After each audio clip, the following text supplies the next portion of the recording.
સવારના 8 વાગ્યા હતા। રાજેશભાઈ તેની પત્નીની સાથે હોસ્પિટલમાં આવ્યા હતા। મનીલાબેન પ્રેગ્નેન્ટ હતા। રાજેશભાઈએ 2 જુડવા દીકરી હતી, કોમલ અને શ્રીલેખા। એ બંનેને સ્કૂલે મૂકીને આવ્યા હતા। થોડી વારમાં બાળકના રોવાનો અવાજ આવ્યો। નર્સે આવીને સમાચાર આપ્યા કે દીકરી આવી છે। રાજેશભાઈ ખુશ થઈ ગયા અને તરત 100 રૂપિયા આપ્યા। ઓપરેશન દરમિયાન મનીલાબેનનું બીપી વધારે હતું, માટે ધ્યાન રાખજો, બાકી તમને ડોક્ટર જાણ કરશે। ડોક્ટર પાસેથી બધું જાણીને પછી રાજેશભાઈ તેની દીકરીને મળવાનું કહે છે। ત્યારે ડોક્ટર કહે છે કે એ તો રૂપનો અવતાર છે, જાણે લક્ષ્મીજી જ હોય। આવાજ પણ ખૂબ મીઠો છે। રાજેશભાઈ ખૂબ ખુશ થાય છે। જેને દીકરીને મળવા જાય છે તેને મળીને ખૂબ હરખાઈ જાય છે। સાંજે મનીલાબેનને ઘરે લઈને જાય છે। ઘરે પહોંચીને મનીલાબેન તેની દીકરીના હાથમાં પોતાના હાથમાંથી દોરો કાઢીને તેના હાથમાં પરોવે છે અને કહે છે કે જ્યાં સુધી આ દોરો તારા હાથમાં હશે ત્યાં સુધી હું તારી આસપાસ જ રહીશ। રાજેશભાઈ પૂછે છે આવું કેમ બોલે છે? આપણે તો હંમેશા એની સાથે જ રહીશું ને? તો પછી મનીલાબેન બોલ્યા ખબર નહીં હું કે એમ આવું બોલી। તમે શ્રુતિને ફોન કર્યો? એ ક્યારે આવશે? રાજેશભાઈ બોલ્યા હા, મેં એને કહી દીધું, એ 2 દિવસ પછી આવશે। હવે તું સુઈ જા, ભાવનાબેન થોડી વારમાં તારું જમવાનું લઈ આવશે। 2 દિવસ પછી શ્રુતિ આવે છે। બધા બહુ ખુશ થાય છે। પછી શ્રુતિ ભાવનાબેનનો આભાર માને છે કે તમે મારા ભાઈ ભાભી અને છોકરાઓનું ખૂબ ધ્યાન રાખ્યું। હવે હું આવી ગઈ છું તો હું રોકાઈશ અને બધાનું ધ્યાન રાખીશ। દોસ્તો જલ્દીથી વિડીયો લાઈક કરીને ચેનલ સબસ્ક્રાઈબ કરી દો। થોડી વાર પછી મનીલાબેન રાજેશભાઈને પૂછે છે કે મનીષભાઈ અને ભાભીનો ફોન આવ્યો? રાજેશભાઈ ના પાડે છે। પછી રાજેશભાઈ શ્રુતિ અને શ્રેયને વાત કરે છે કે મેં 2 વાર ફોન કર્યો છે પણ એ લોકો વાત કરવાની જ ના પાડી દીધી છે કે એમ કે મનીલા અને તેની માની જે છેલ્લી નિશાની હતી, તેની મમ્મીનો હાર જે મનીલાએ લગ્નમાં પહેર્યો હતો તે હાર તે લોકોને પાછો આપવાની ના પાડી કે એમ કે આ હાર સાથે તેના માતા પિતાની યાદી છે, માટે છઠ્ઠે દિવસે બાળકીનું નામ કવિના રાખે છે અને મનીલાબેન બારણા સામે જ જોયા રાખે છે કે ભાઈ ભાભી આવશે, કવિનાને જોઈને ખુશ થશે। એ ચિંતા માને ચિંતામાં પછી એની તબિયત બગડે છે। કોમલ અને શ્રીલેખા કવિનાનું ધ્યાન રાખે છે। મનીલાબેને પોતાની બંને દીકરીને ખૂબ સારા સંસ્કાર આપ્યા હોય છે। બંને ખૂબ હોશિયાર હોય છે। મનીષાબેનની યાદમાં મનીષાબેનની તબિયત બહુ બગડે છે।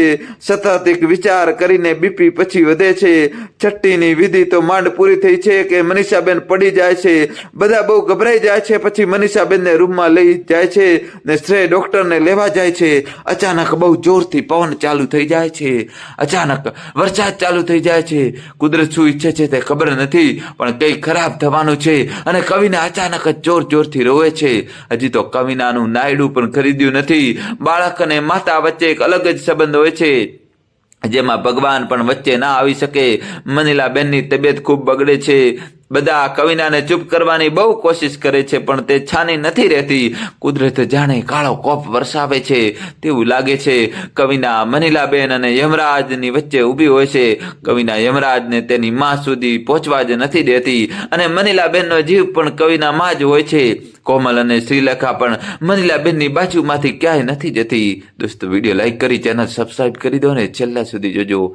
મનીલાબેન કવિનાને પોતાની પાસે લાવવાનું કહે છે અને સાથે કહે છે કે મારો જવાનો સમય થઈ ગયો છે, મારી દીકરી ભૂખી છે, હું અને ભૂખી મૂકીને કેમ જાઉં? કોમલ શ્રીલેખાને પણ જમાડે છે। કવિનાને પણ ખૂબ પ્રેમથી વાલ કરતા પેટ ભરાવે છે। અચાનક પછી કવિના બહુ જોરથી રોવે છે, જાણે યમરાજને કહે છે કે તમને કોઈ હક નથી મારી માને લઈ જવાનો। બાળક બોલી નથી શકતું પણ પરિસ્થિતિને સમજી જાય છે।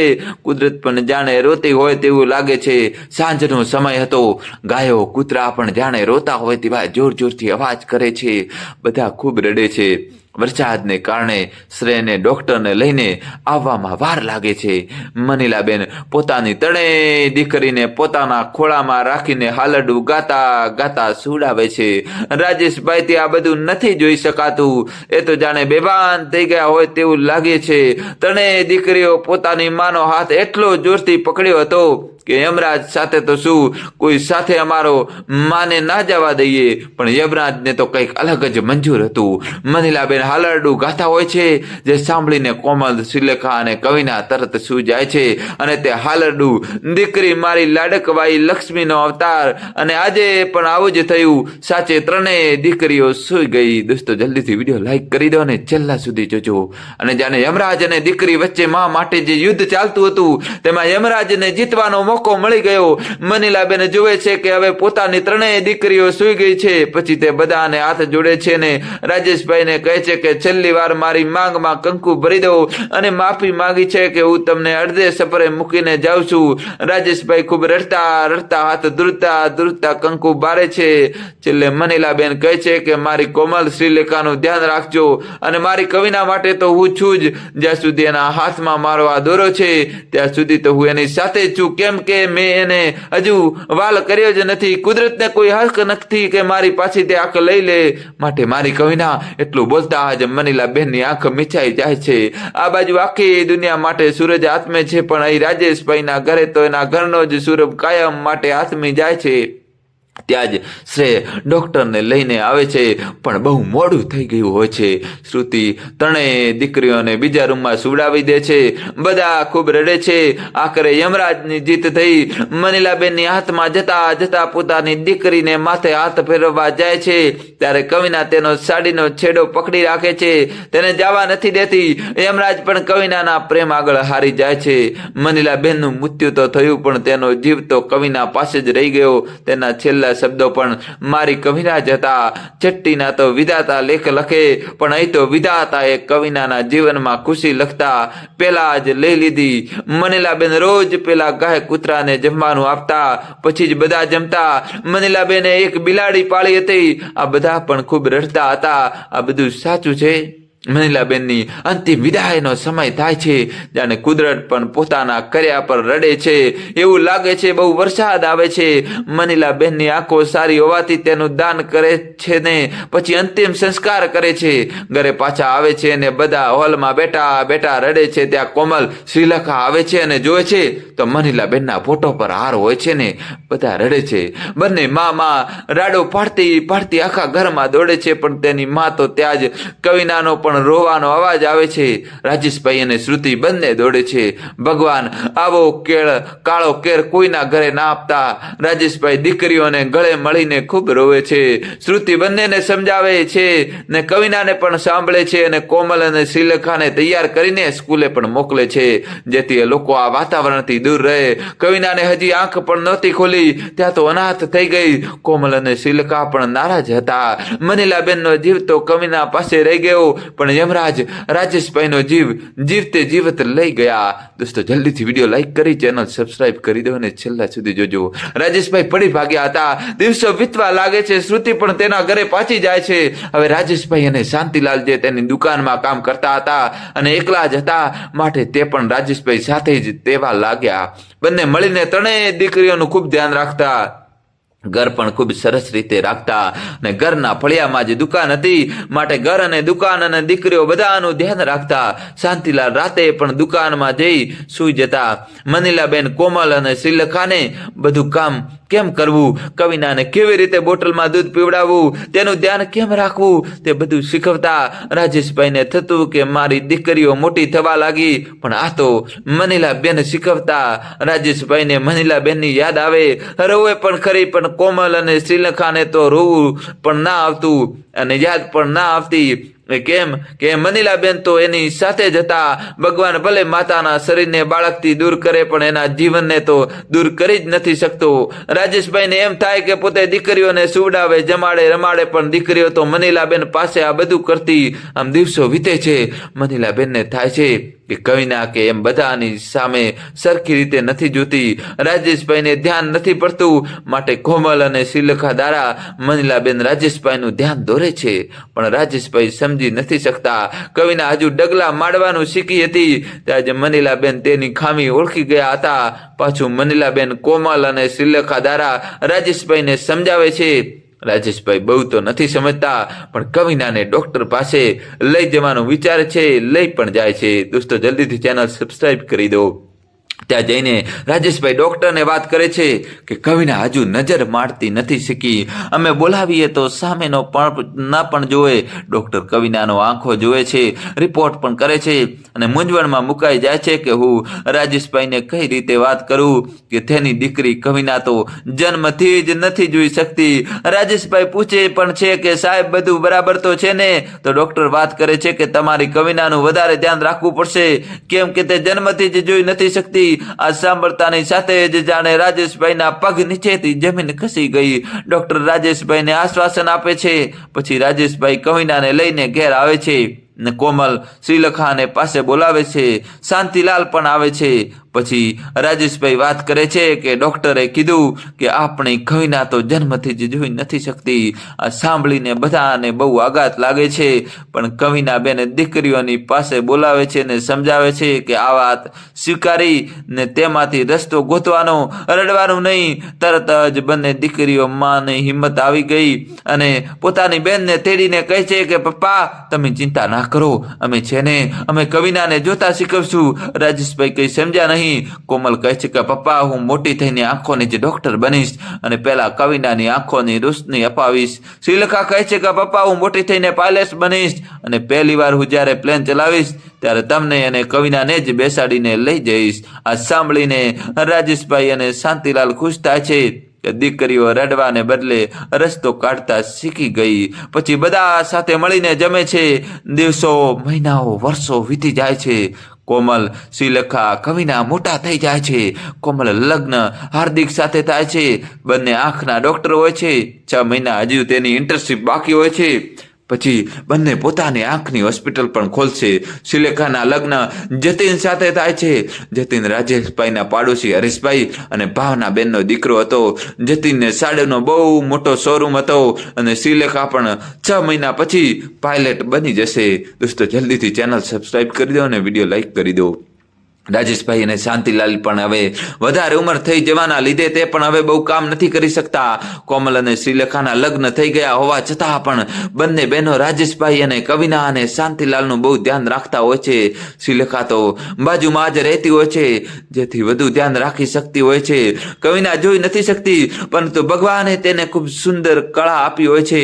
કવિના ખૂબ જ સરસ ચિત્રકાર હોય છે જેને કોઈ રંગ કે આકારની કઈ જ નથી ખબર છતાં પણ ખૂબ સારા ચિત્ર બનાવે છે.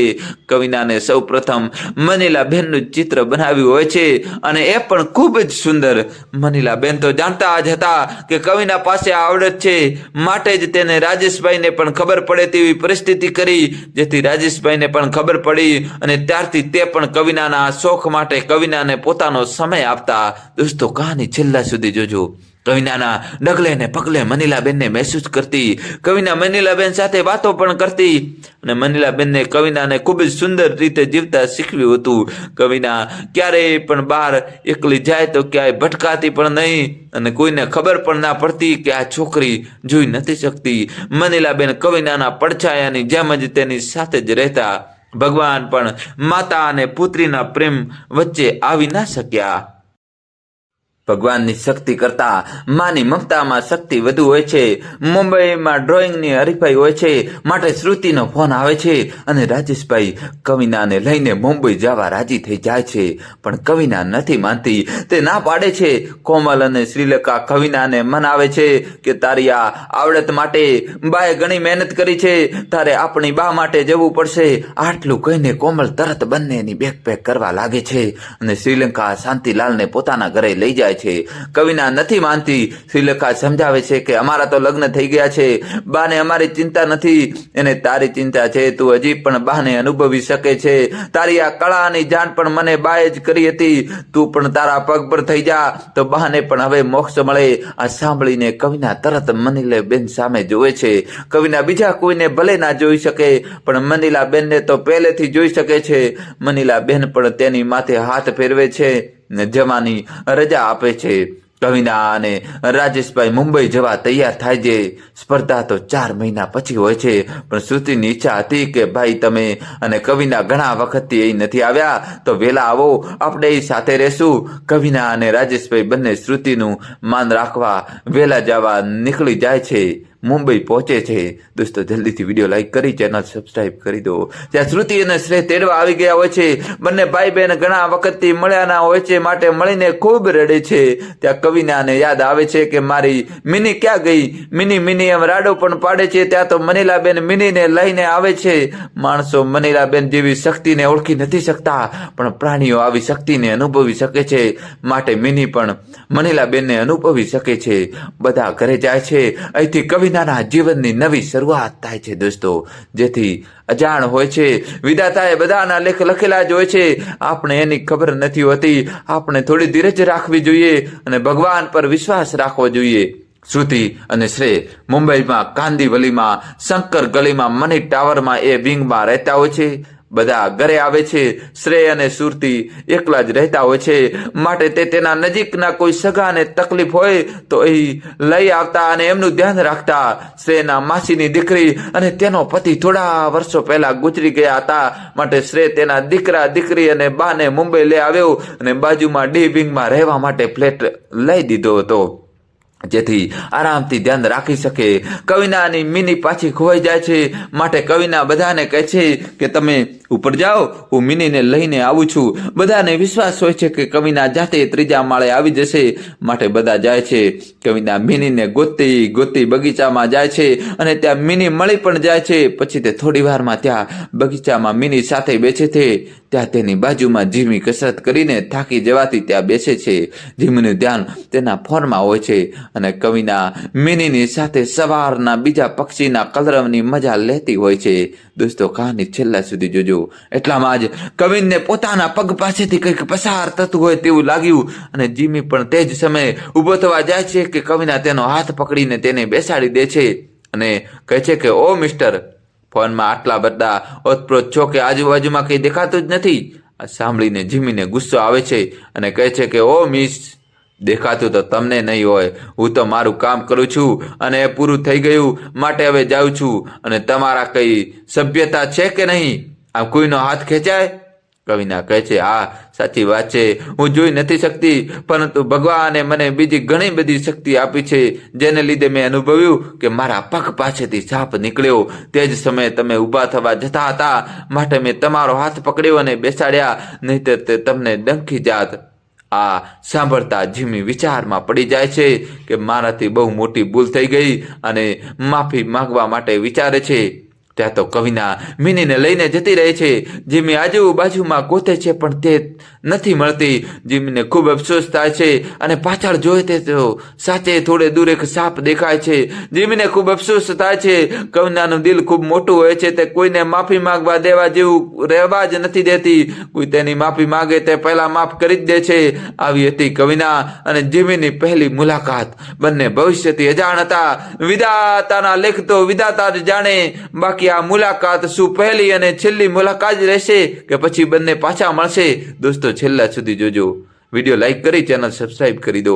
કવિના અને બધા નાસ્તો કરતા હોય છે ત્યાં શ્રેય પૂછે છે કે કવિના, તારું સૌથી સારું ચિત્ર કયું છે? તે જ તું સ્પર્ધામાં દોરજે. કવિના કહે છે, મારું સારું ચિત્ર તો મારી બાનું જ છે અને બીજા ઘણા ચિત્રો સારા છે, પણ એમાંથી એક છે એ હું પૂરું નથી કરી શકી. એક જુવાન છોકરીનું છે, તેની આંખ નાક હું દોરી શકું છું, પણ આગળ કંઈ નથી સમજાતું. ઘણી વાર એનો વિચાર કર્યો, પણ આનાથી આગળ કંઈ નથી સમજાતું. બધા તેને કહે છે કે તું ચિંતા ના કર, આ ચિત્ર પણ તું પૂરું કરી જ લઈશ. કવિના શ્રુતિને કહે છે કે આજે તો ભાઈ હું જ રસોઈ બનાવીશ. શ્રુતિ ના પાડે છે, પણ કવિના માનતી જ નથી. પછી કવિના રસોઈ બનાવીને નીચે પાછી મિની સાથે બગીચામાં જાય છે. ત્યારે જ જીમી શ્રુતિના ઘરે આવે છે, બધાને મળે છે અને શ્રેય રાજેશભાઈ સાથે ઓળખાણ કરાવે છે. પછી શ્રુતિ જીમીને જમીને જવાનું કહે છે. જીમી ખૂબ ના પાડે છે, પણ શ્રુતિ નથી માનતી. શ્રેય રાજેશભાઈ અને જીમી સાથે જમવા બેસે છે. જીમી જમવાના ખૂબ વખાણ કરે છે. ત્યારે શ્રુતિ કહે છે કે આ તો અમારી કવિનાએ બનાવી છે. પછી શ્રુતિ કવિનાની ઓળખાણ જીમીને કરાવે છે. તરત જીમીને યાદ આવે છે કે હા, હું એને આજે જ સવારે મળ્યો હતો, એને મારો પણ જીવ બચાવ્યો હતો. એ છે ક્યાં? મારે એને મળવું છે. શ્રેય કહે છે કે એ તો નીચે બગીચામાં બેઠી છે. જીમી બારીમાંથી નીચે જોવે છે તો કવિના પ્રિયા સાથે વાતો કરતી હોય છે. જીમી તરત જ નીચે જાય છે, પણ ત્યાં કવિના કે પ્રિયા કોઈ હોતા નથી. જીમી આજુબાજુ ગોતે છે પણ કોઈ દેખાતું નથી. પછી ઉદાસ થઈને ઘરે જાય છે તો ત્યાં તે પ્રિયા અને બાને વાતો કરતા સાંભળે છે કે પ્રિયા અને કવિના આજે મળ્યા હતા અને બાએ દીદી શ્રુતિ મામીના ભાઈની દીકરી છે અને એ આપણી ઘરે પણ આવ્યા હતા. આ સાંભળીને જીમી થોડો ખુશ થાય છે. બીજે દિવસે જીમી સવારે બહારે જતો હોય છે ત્યારે તે પાછો કવિનાને મળે છે. તેને મળીને સોરી કહે છે. કવિના કહે છે કે કંઈ વાંધો નહીં, આમ કહીને મિનીને લઈને નીકળી જાય છે. પણ ત્યાં પાછો જીમી બોલાવે છે કે કવિના ઊભી રહી જાય છે. તો જીમી કહે છે કે જેટલું સુંદર તારું દિલ છે એનાથી પણ વધારે તું સુંદર છે. કવિના થોડું શરમાય છે અને જતી રહે છે, પણ જીમી તો ત્યાં ઊભો તે જ્યાં સુધી દેખાય ત્યાં સુધી જોવે જ રાખે છે. મટકું માર્યા વગર જોતો જ રહી ગયો. આવો અનુભવ તેને પહેલા ક્યારેય નહોતો થયો. આમ રોજ સવારે જીમી અને કવિના બગીચામાં મળતા. ધીરે ધીરે બંને સારા મિત્રો બની ગયા. થોડા દિવસ પછી જીમીના મમ્મી પપ્પાની તિથિ આવી.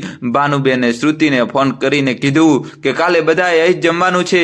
આ વાતની કવિનાને ખબર પડી. એ ખૂબ જ ખુશ થઈ ગઈ. જીમીને પણ ખબર પડી કે કાલે કવિના ઘરે આવશે. બંને જણાને એકબીજાના વિચારમાં નિંદર પણ ના આવી અને સવાર થઈ ગયું. દોસ્તો જલ્દીથી વિડીયો લાઈક કરી ચેનલ સબસ્ક્રાઇબ કરી દો અને છેલ્લા સુધી જોજો.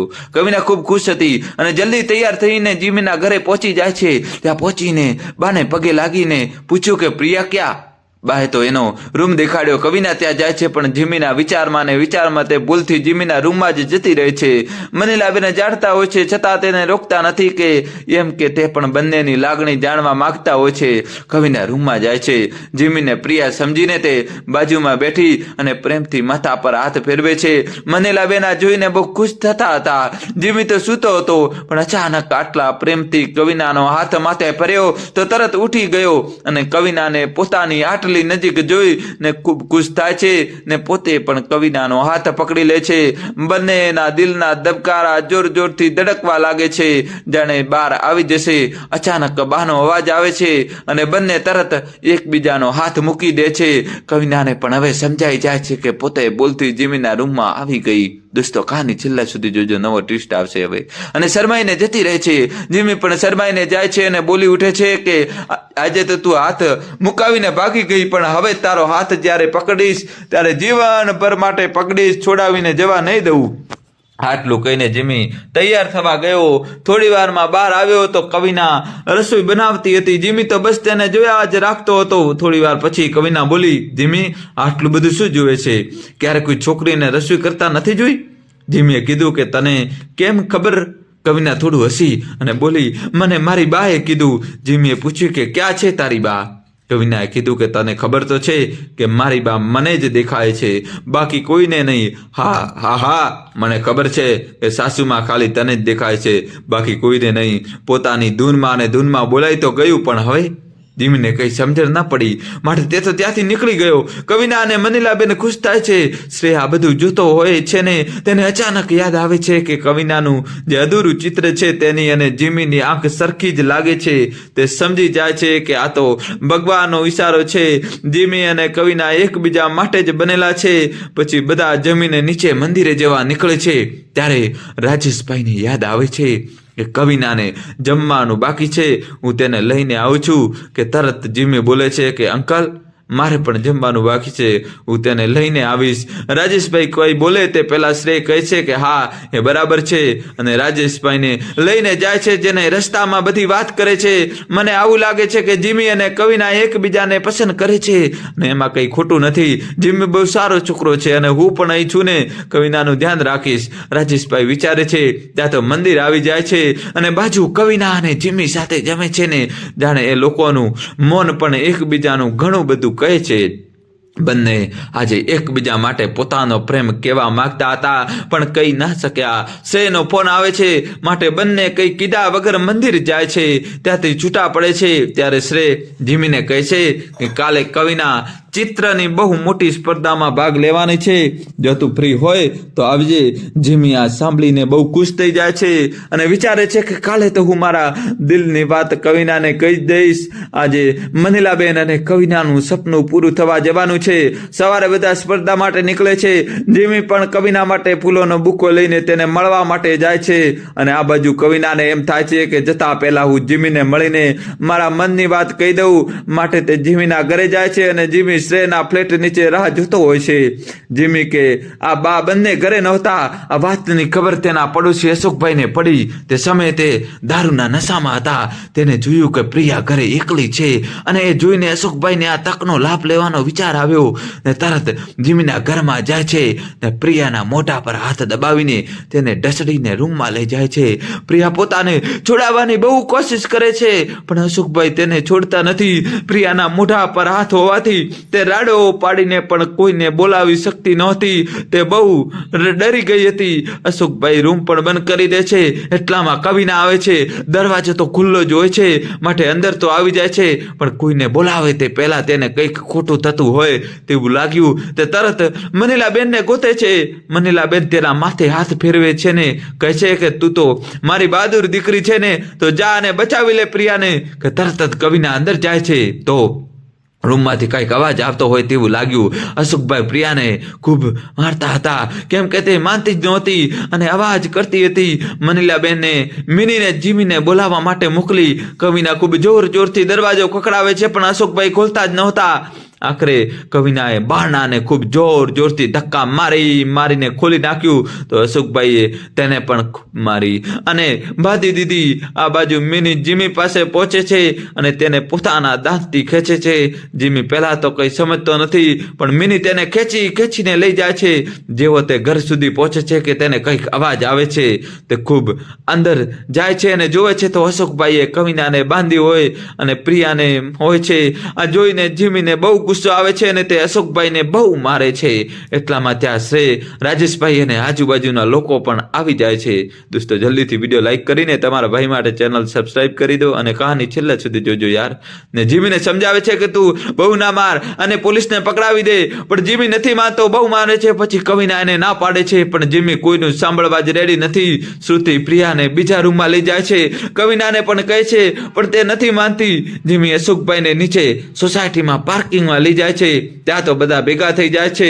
શ્રેય રાજેશભાઈને કવિનાને લઈને જવાનું કહે છે. જો હવે મોડું થશે તો કવિના સ્પર્ધામાં ભાગ નહીં લઈ શકે. આ બહુ મોટી સ્પર્ધા છે, એનું સપનું છે. તમે જાઓ. રાજેશભાઈ કવિનાને લઈને જાય છે અને આ બાજુ બધા ભેગા થઈને અશોકભાઈને ખૂબ મારે છે. સોસાયટીના ગેટ પણ બંધ કરી દે છે. પોલીસને પણ કોઈ નથી આવવા દેતું, કે એમ કે આવા લોકો રૂપિયાથી પોલીસને પણ ખરીદી લે છે. અશોકભાઈની પત્ની પણ તેને મૂકીને જતી રહી હોય છે. અશોકભાઈએ તેને શાળાની દીકરી સાથે પણ ખરાબ વર્તન કર્યું હતું, જેના લીધે જ તેની પત્ની તેને છોડીને જતી રહી હતી. ત્યારે અશોકભાઈએ પોલીસને રૂપિયા આપીને બધી વાત દબાવી દીધી હતી, માટે આ વખત કોઈએ પોલીસને અંદર આવવા જ ન દીધો. દોસ્તો જલ્દીથી વિડીયો લાઈક કરી ચેનલ સબસ્ક્રાઇબ કરી દો અને છેલ્લે સુધી જોજો. અને અશોકભાઈ પર બધાને બહુ ગુસ્સો હતો. છોકરાઓએ મળીને નક્કી કર્યું કે આને સજા તો અત્યારે જ મળવી જોઈએ અને આખા દેશને પણ તેની ખબર પડે અને કોઈ આવી ભૂલ કરવાનું વિચારે પણ નહીં કરે એટલી ખતરનાક સજા દેશું. બધા ભેગા મળીને ચાસણી લઈને અશોકભાઈને માથે નાખે છે અને ખૂબ મારે છે. થોડી વારમાં કીડી મકોડા અને બીજા ઘણા જંતુ અને માખી તેની પાસે આવી જાય છે. અશોકભાઈને ખૂબ પીડા થાય છે. તે ખૂબ રાડો પાડે છે, માફી માંગે છે, પછી તેના પર ગરમ તેલ પણ રેડે છે. બધા તેનો વિડીયો બનાવીને આખા દેશમાં મોકલવાનું શરૂ કરી દે છે અને થોડી વારમાં તો જીમીનો સાથ દેવા ઘણા લોકો આવી જાય છે ને આખા દેશમાં બધા લોકો એને સપોર્ટ કરે છે ને આવા લોકોને ગોતીને પોતે જ સજા દેશું આવું નક્કી કરીને સજા પણ આપે છે. આખા દેશમાં ન્યૂઝમાં બધે બસ જીમીનો સાથ આપો એ જ વાત થાય છે. દોસ્તો કહાની છેલ્લા સુધી જોજો. અશોકભાઈનો સાથે દેવાવાળા પોલીસને પણ સરકાર સજા આપે છે.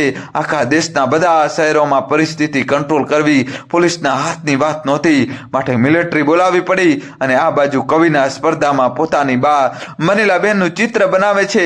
મનીલાબેનનું સુંદર રૂપ, મોઢા પર છલકતી માની મમતા, તેજસ્વી આંખે જે કંઈક કહેવા માંગે છે, જાણે એનું કંઈક રહી ગયું છે જે આજે પૂરું થવાનું છે. સૂરજને લાલીમા જેવા એના હોઠ, જાણે હમણાં કંઈક કહેશે.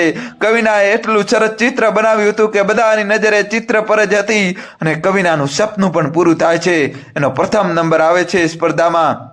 કવિના રાજેશભાઈ ઘરે પાછા ફરે છે ત્યારે રસ્તામાં એ લોકોને ઘરે પહોંચવામાં બહુ તકલીફ થાય છે, કેમ કે આખા ગામમાં લોકો રસ્તા પર આવી ગયા હોય છે. પોલીસ અને અશોકભાઈ જેવા લોકો સામે વિરોધ માટે આખરે કવિના ઘરે પહોંચે છે અને જીમીને શાંત કરે છે. સમજાવે છે કે કોઈને પણ એના ખરાબ કામની સજા દેવી એ આપણો હક નથી. તું રહેવા દે એમ કહીને કવિના પોતે બનાવેલું ચિત્ર જે ઘણા વખતથી અધૂરું હતું તે પૂરું કરીને જીમીને આપે છે ને કહે છે કે મેં ભલે તને જોયો નથી પણ તારું ચિત્ર મેં બનાવ્યું છે. ઘણા સમય પછી મેં આ ચિત્ર પૂરું કર્યું છે જે હું તને ભેટમાં આપવા માંગુ છું. આજે હું જીતી એના બદલે તું શું આપીશ મને? જીમી જરા પણ વિચાર્યા વગર કહે છે કે મારું આખું જીવન તારા નામે કરવા માંગુ છું. કવિના પણ ખુશ થઈ જાય છે અને બંનેના કુટુંબના લોકો બંનેના લગ્નની તારીખ પણ નક્કી કરે છે. મનીલાબેનને આજે કવિનાની ચિંતા પૂરી થઈ. આ બાજુ આખા દેશમાં જનતા પોલીસ અને અશોકભાઈ જેવા દુષ્કર્મ કરતા લોકો સામે રેલી કાઢે છે ને સરકારનું પોલીસ ઉપર દબાણ હોય છે પણ તે કાંઈ નથી કરી શકતી. જીમી આખા દેશના લોકોમાં એક હિંમત ઊભી કરી દીધી હતી. 2 દિવસ આ બધું ચાલ્યું. મીડિયા વાળાને પણ સરકારે આવા સમાચાર દેખાડવા નહીં પાડી દીધી પણ એ પણ લોકોની સાથે જ હતા. આખરે 2 દિવસ પછી ધીરે ધીરે બધું શાંત થયું અને જનતાએ જ આવા લોકોને આવી ખરાબ રીતે સજા આપી કે બીજી વાર કોઈ હિંમત ન કરે. આ વાત તો પૂરી થઈ ગઈ પણ હજુ કવિનાના જીવનમાં જે વાવાઝોડું આવવાનું હતું તેનાથી બધા અજાણ હતા. દોસ્તો જલ્દીથી વિડીયો લાઈક કરી દો અને છેલ્લા સુધી જોજો. કુદરતથી પણ કવિનાની ખુશી જોઈ નથી શકાતી. રાજેશભાઈ કોમલ અને શ્રીલેખાના ઘરે ફોન કરીને સારા સમાચાર આપે છે અને બધાને મુંબઈ તેડાવે છે. જીમીના બાની તબિયત બરાબર ના હોવાથી તે પોરબંદર સુધી નથી આવી શકે તેમ માટે આપી અહીં જ લગ્ન કરીશું. કોમલ, હાર્દિક, જતીન, શ્રીલેખા બધા મુંબઈ પહોંચી જાય છે. કવિના અને જીમીને મળીને બધા બહુ ખુશ થાય છે. ખરીદી કરે છે, લગ્નની બધી તૈયારી કરે છે. બધા બહુ ખુશ હોય છે. લગ્નનો દિવસ નજીક આવે છે. કવિનાને મહેંદી મુકાય છે. જોઈને રાજેશભાઈની આંખો ભીની થઈ જાય છે. આ સમય જ આવો છે કે બધાની આંખમાં ખુશીના આંસુ હોય. કાલે સવારે કવિનાના લગ્ન છે. હવે હું એકલો થઈ જઈશ એવું રાજેશભાઈ વિચારે છે. ત્યારે મનીલાબેન પણ તેની પાસે જ હોય છે. બંને જણાએ વિચાર કરતા હોય છે ને એટલામાં સવાર થઈ જાય છે. કામની દોડાદોડીમાં રાજેશભાઈ પોતાના હૃદય રોગની દવા લેવાનું ભૂલી જાય છે પણ મનીલાબેનની ભૂલ તેને તરત કવિનાને યાદ કરાવ્યું અને કવિના તરત દવા લઈને ગઈ. રાજેશભાઈએ દવા લઈ લીધી અને કીધું કે હું હમણાં લઈ લઉં. એટલામાં જાન આવે છે ને રાજેશભાઈ દવા લીધા વગર જાનનું સ્વાગત કરવા જાય છે. લગ્નની વિધિ શરૂ થઈ જાય છે. રાજેશભાઈની આંખોમાંથી આંસુ વહેવાનું બંધ જ નહોતું થતું. તેને પોતાની તબિયત થોડી બરાબર ના લાગી. એ જ સમયે કન્યાદાન માટે તેને બોલાવવામાં આવે છે પણ રાજેશભાઈ ઊભા નથી થઈ શકતા પણ મનીલાબેન તેનો હાથ પકડી લે છે. આટલા વર્ષોમાં પહેલી વાર રાજેશભાઈને મનીલાબેનનો અહેસાસ થાય છે. મનીલાબેન કહે છે કે તમારે હિંમત કરીને ઊભું થવું જ પડશે. આજે આપણી કવિના માટે ખુશીનો દિવસ છે. મારી કવિના ખુશીમાં હું કઈ વિઘ્ન નહીં આવવા દઉં. ભૂતકાળમાં પણ ભગવાન અને કવિનાની ખુશીની વચ્ચે હું ઊભી હતી અને આજે પણ યમરાજને હું જીતવા નહીં દઉં. રાજેશભાઈ મનીલાબેનનો હાથ પકડીને મંડપ સુધી જાય છે ને કન્યાદાન કરે છે. કવિનાની વિદાય થાય છે. કવિનાને વિદાય દઈને તરત રાજેશભાઈ જમીન પર પડે છે. બધા ગભરાઈ જાય છે. રાજેશભાઈ, કોમલ, શ્રીલેખા અને શ્રુતિ બધાને પોતાની છેલ્લી ઈચ્છા કહેવા માંગે છે. બધા ખૂબ રડે છે પણ રાજેશભાઈ કહે છે કે કોમલ, તું મને વચન આપ કે આજે જ તું તારું પેલું ઓપરેશન કરીશ. મારી આંખો મારી કવિનાને આપીશ જેથી હું તમને બધાને કવિનાની નજરેથી જોઈ શકું. બેટા શ્રીલેખા, તું મને વચન આપ કે તું મને પોરબંદર સુધી પ્લેનમાં લઈ જઈશ. જે પ્લેન તું જ ચલાવીશ. તારી પહેલી સવારીમાં હું નહીં પણ મારું શરીર હશે. બેન શ્રુતિ, તું મને વચન આપ કે મારી બધી વિધિ આપણા ઘરેથી જ કરીશ. બધા ખૂબ રડે છે અને આખરે રાજેશભાઈ એટલું બોલે છે કે મારી કવિના. બસ આટલું બોલતાની સાથે જ એમનો જીવ જતો રહે છે. મનીલાબેનના પણ છેલ્લા શબ્દો આ જ હતા, મારી કવિના. બંને પતિ પત્ની એકબીજાનો હાથ પકડીને પૃથ્વી પરથી યમરાજ સાથે જાય છે. કવિનાના લગ્નની ખુશી કરવી કે રાજેશભાઈના મૃત્યુનો શોક કરવો. બધા ખૂબ રડે છે પણ પછી શ્રેય બધાને હિંમત આપે છે. કોમલ નજીકની આંખની હોસ્પિટલમાંથી પરમિશન લઈને રાજેશભાઈનું ઓપરેશન કરવા તૈયાર થાય છે. શ્રેય જીમીને બધી વાત કરે છે અને કવિનાને કઈ કીધા વગર લાવવા કહે છે. જેમી કવિનાને લઈને આવે છે અને વાતોમાં તેને બેભાન કરી દે છે. કોમલને પોતાનું પહેલું ઓપરેશન કવિનાનું જ કરવું હતું, પણ આ રીતે નહીં. ઓપરેશન થાય છે ત્યાં સુધીમાં જતીન એરપોર્ટ પરથી પરમિશન લઈ આવે છે અને બધા ઓપરેશન પૂરું થયા પછી પોરબંદર જવા નીકળે છે. શ્રીલંકા પહેલી વાર પ્લેન ચલાવે છે, પણ કુદરતની રમત તો જુઓ. દીકરીઓ પોતાની સફળતાની ખુશી મનાવે કે બાપનો મૃત્યુનો શોક. બધા ઘરે પહોંચે છે. કવિના ભાનમાં આવે છે. જીબીને ઘણા સવાલ કરે છે કે આપણે ક્યાં છીએ. મને પોરબંદરના ઘરમાં હોવ તેવી અનુભૂતિ થાય છે. મને સાચું કે તરત કોમલ તેની આંખો પરની પટ્ટી ખોલે છે અને તેને ધીરે ધીરે આંખો ખોલવા કહે છે. કવિના ધીરે ધીરે આંખો ખોલે છે, પણ ખૂબ અજવાળું હોવાથી સરખી રીતે ખોલી નથી શકતી. પછી ધીરે ધીરે ખોલે છે અને જુએ છે તો સામે પોતાના માતા પિતા બંનેના ફોટો પર હાર હોય છે. તે નીચે પડી જાય છે. તે રાજેશભાઈના મૃતદેહ પાસે બેસીને ખૂબ રડે છે અને ખૂબ અફસોસ કરે છે કે પપ્પા, હું છેલ્લે તમારી સાથે નહોતી, પણ શ્રુતિ કહે છે કે બેટા તું સાથે જ હતી. ભાઈના છેલ્લા શબ્દો મારી કવિના જ હતા. કવિનાને ખૂબ અફસોસ થાય છે કે જ્યાં સુધી હું જોઈ નહોતી શકતી ત્યાં સુધી પપ્પા સાથે હતા, અને આજે જોઈ શકું છું તો પહેલી વાર મારા પપ્પાનો જ મૃતદેહ જોઉં. મારે નથી જોતી આવી દૃષ્ટિ, એમ કહીને પોતાની આંખોમાં મારે છે. બધા એને રોકે છે ને શાંત કરાવે છે. પછી બધા હિંમત ભેગી કરીને રાજેશભાઈની અંતિમ ક્રિયા કરે છે. બધી વિધિ પૂરી કરીને 1 મહિના પછી બધા જ્યારે ઘરે જાય છે ત્યારે શ્રીલેખા અને જતીન બધાને કહે છે કે તમારા પિયરના દરવાજા હંમેશા માટે ખુલ્લા છે. અમે આ ઘરનું આવી જ રીતે ધ્યાન રાખીશું અને આજથી અમે જ તમારું પિયર. બધાની આંખો ભીની હોય છે ને છૂટા પડે છે. રાજેશભાઈ અને મનીલાબેનને આ જોઈને ખુશી થાય છે ને તે લોકોને મોક્ષ મળે છે. માવતર જીવત કે મૃત્યુ પછી પણ પોતાના બાળની ચિંતા કરતા હોય છે. દોસ્તો જલ્દીથી કોમેન્ટમાં જય શ્રી કૃષ્ણ લખી દો. જલ્દીથી દોસ્તો જય શ્રી કૃષ્ણ લખી દો.